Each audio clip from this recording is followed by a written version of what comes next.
बाला साहब के ठाकरे की पार्टी भी आज फंस गई है। आज मीडिया वाले उनसे पूछ रहे हैं कि आप इसमें क्या कहना चाहते हो, तो भगवान राम के पास जा रहे हैं। वो हमारी पूजनीय धरती है कर्नाटका।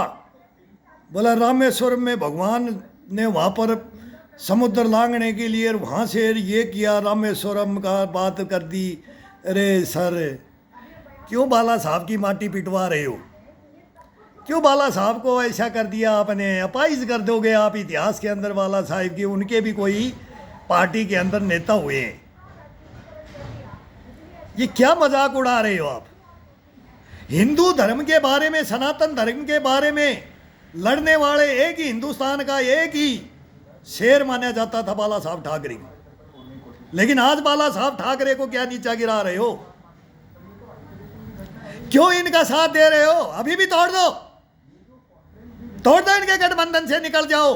बॉम्बे में 2 दिन पहले ही गलबैया कर रहे थे और आज आपके मुंह पे थूक है। ये बाला साहब के ऊपर ये दाग है। ये देश नहीं देख रहा है क्या? ये हिंदुस्तान नहीं देख रहा है क्या? ये सर माथे पे लेके चलता था बाला साहब ठाकरे को। वो न्याय प्रिय थे, अन्याय नहीं थे। लेकिन आप न इधर के न इधर के, कहीं के नहीं रहे आप। ये बचाव है। अभी तुरंत आपसे क्वेश्चन किया, आप प्रवक्ता हो, आपका नाम नहीं दे रहे, आप प्रवक्ता हो।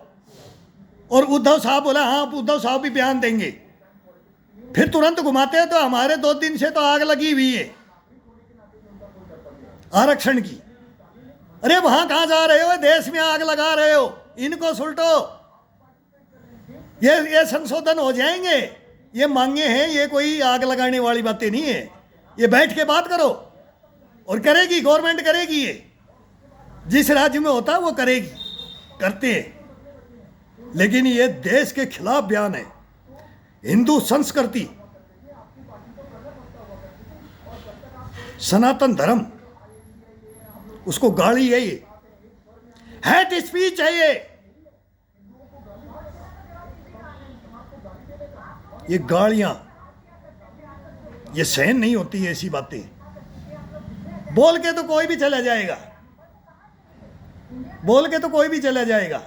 लेकिन जिस पद पे जो राजा बन करके बैठे और राजा बनने के लिए और आगे बढ़ने की कोशिशें कर रहे, और उनके मुंह से मक्खी, मच्छर, डेंगू, ये सनातन धर्म का नाम आ जाए। चल्लू भर पानी में डूब के मर जाओ, बोलो चल्लू भर में। मत करो ऐसा काम। याद कर लो बाला साहब को। अलग हो जाओ, अपना झंडा अलग ले लो, मत इसमें आओ। ये गालियां, ये गाली शब्द है, इसमें शामिल हो गए आप। इंडिया, इंडियन, इंडी, ब्लडी इंडियन, ये आज भी हम सुनते हैं। पढ़े लिखे हो ना, पढ़े लिखों से आज भी हमारी हिंदुस्तान की फौज के अंदर आज भी हमारे को गालियां देते हैं। ये पढ़े लिखे ऑफिसर, ब्लडी इंडियन, ये गाली शब्द था। इस पे भी बहस हुई है। इस पे भी कल आशुतोष बैठा हुआ रो रहा था, वो पोथियां दिखा रहा था। वो भी हिंदू धर्म का एक ऐसा विरोधी उठ करके आया, हमारी समझ में नहीं आया कि ये है कौन। ये पत्रकार है, नेता है, अभिनेता है, ये क्या है? ये समझ से बाहर है। तो इनको कोई पूछेगा भी नहीं। और ऐसे ही आपको कोई ना पूछे, ऐसे हम नहीं चाहते। हम नहीं चाहते आगे के दिन आपको भी ऐसे कोई नकार दे। अगर ऐसा ही करते रहे तो हिंदुस्तान में धीरे धीरे पूरा हिंदुस्तान ही, अब 1 नेशन 1 इलेक्शन हो रहा है ना, 1 नेशन 1 इलेक्शन हो रहा है ना, ये वो हो जाएगा। अगर इलेक्शनों का सोच भी नहीं सकते तो। ये पब्लिक है, ये निर्विरोध राजा चुन देगी। ये पब्लिक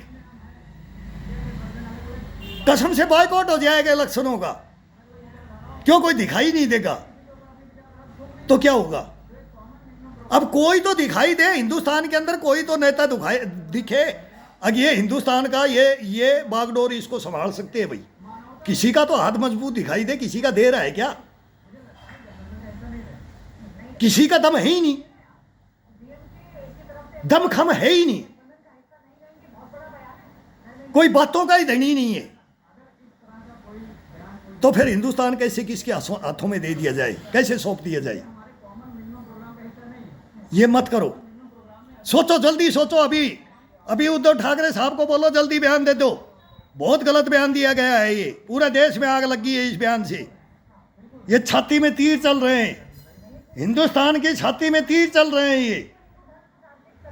ये है असली, ये है असली बयान, इनको बोलते हैं असली। इनके पेट में जो है ना वो आ रहा है, वो जो दाल वो काली है ना, वो उफड़ के आ रही है, बाहर आ रही है और आएगी। अभी देखो, अभी तो स्टार्ट हुआ है, ये आइए उफान मारेगा जब देखना इसमें क्या क्या मिक्स निकलेगा, देखो।